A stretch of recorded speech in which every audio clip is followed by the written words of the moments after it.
आखाती देशांमध्ये सुरू असलेल्या युद्धजन्य परिस्थितीच्या पार्श्वभूमीवर गॅस पुरवठ्यावर परिणाम होण्यास सुरुवात झाली आहे. घरगुती गॅस सिलेंडर धारकांना तुटवडा भासू नये यासाठी मागील 5 दिवसांपासून व्यावसायिकांना दिला जाणारा कमर्शियल गॅस पुरवठा तात्पुरता बंद करण्यात आला आहे. या निर्णयामुळे जिल्ह्यातील हॉटेल, खाणावळी व इतर व्यावसायिक आस्थापनांना अडचणींचा सामना करावा लागत असला तरी घरगुती ग्राहकांना गॅस उपलब्ध राहावा यासाठी हा उपाय करण्यात आल्याचे प्रशासनाने स्पष्ट केले आहे. दरम्यान गॅसची साठेबाजी किंवा काळाबाजार होऊ नये यासाठी प्रशासनाने विशेष खबरदारी घेतली आहे.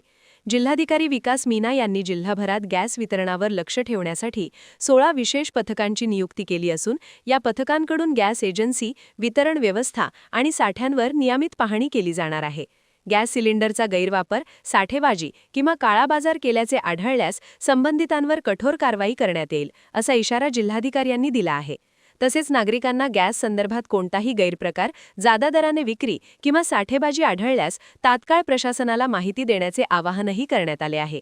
प्रशासनाकडून परिस्थितीवर बारकाईने लक्ष ठेवले जात असून गॅस पुरवठा सुरळीत ठेवण्यासाठी आवश्यक उपाययोजना केल्या जात असल्याचेही सांगण्यात आले आहे.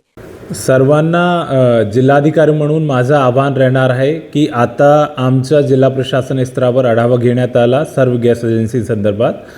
प्रत्येक ठिकाणी पुरेसा साठा उपलब्ध आहे, पण पुढच्या पिरियडमध्ये साठा कमी होणार नाही किंवा त्याची स्कार्सिटी होणार नाही, त्यासाठी आपण व्यावसायिक पुरवठा बंद केलेला आहे. घरगुती पुरवठा प्रत्येक ठिकाणी चालू राहणार आहे. त्या संदर्भात आपल्याकडे बऱ्यापैकी साठा उपलब्ध आहे. महत्त्वाचं आहे या पिरियडमध्ये कोणीही कालाबाजारी नाही करणार आहे, या अनुषंगाने आपण दक्षता घेतलेली आहे.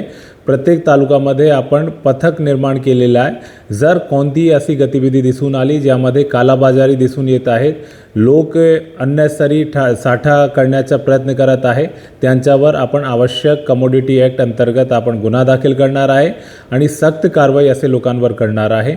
माझ्या सगळ्यांना सूचना आणि आव्हान पण आहे की कोणालाही काळजी करण्याची गरज नाही. आपल्या जिल्ह्यामध्ये पुरेसा साठा उपलब्ध आहे आणि त्याच्या नियोजित रीतीने आपण वितरण चालू ठेवू.